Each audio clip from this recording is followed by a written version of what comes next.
This is most definitely a rant, so I apologize in advance for that. And this was triggered by a TikTok that I saw.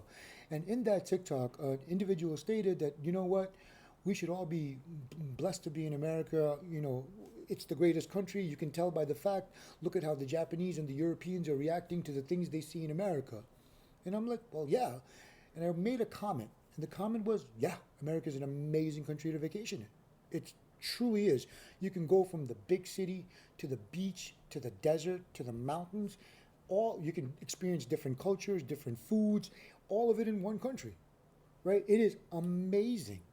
But the thing is, these these Japanese fans and these European fans are here on vacation. They get to go back home. They get to have universal health care. They get to have subsidized college education. While we basically go into debt if we have a medical emergency or if we want to improve our lives in any way. I didn't think that was a controversial statement. I'm not dissing on America. I love America. I'm an American.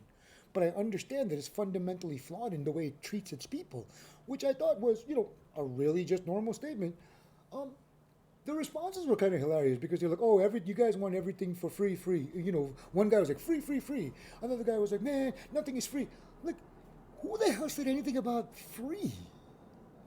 All of this stuff is paid for by taxes. The only difference is that the taxes are being deployed to help regular people.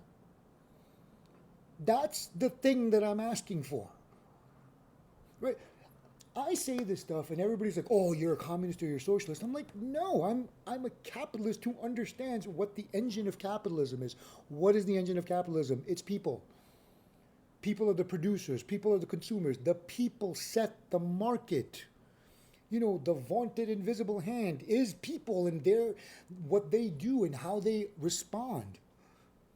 So let me ask you a question, right? If the engine of capitalism is the people, wouldn't it make sense to make sure that they're healthy and they're educated? Because what's the better worker? A healthy, educated one or a sick, uneducated one? I, I don't think this isn't complicated. No one's asking for communism. We're just saying help the very people that are responsible for capitalism working. The propaganda that they've convinced you is the fact that if you keep helping the very, very rich, somehow it helps us. It doesn't. We have evidence that it doesn't. We have 50 years of evidence that it doesn't. Can you all please, for the love of God, wake up? No one's asking for free shit. Everyone's asking the tax dollars be allocated towards the very people that sustain capitalism. Not complicated.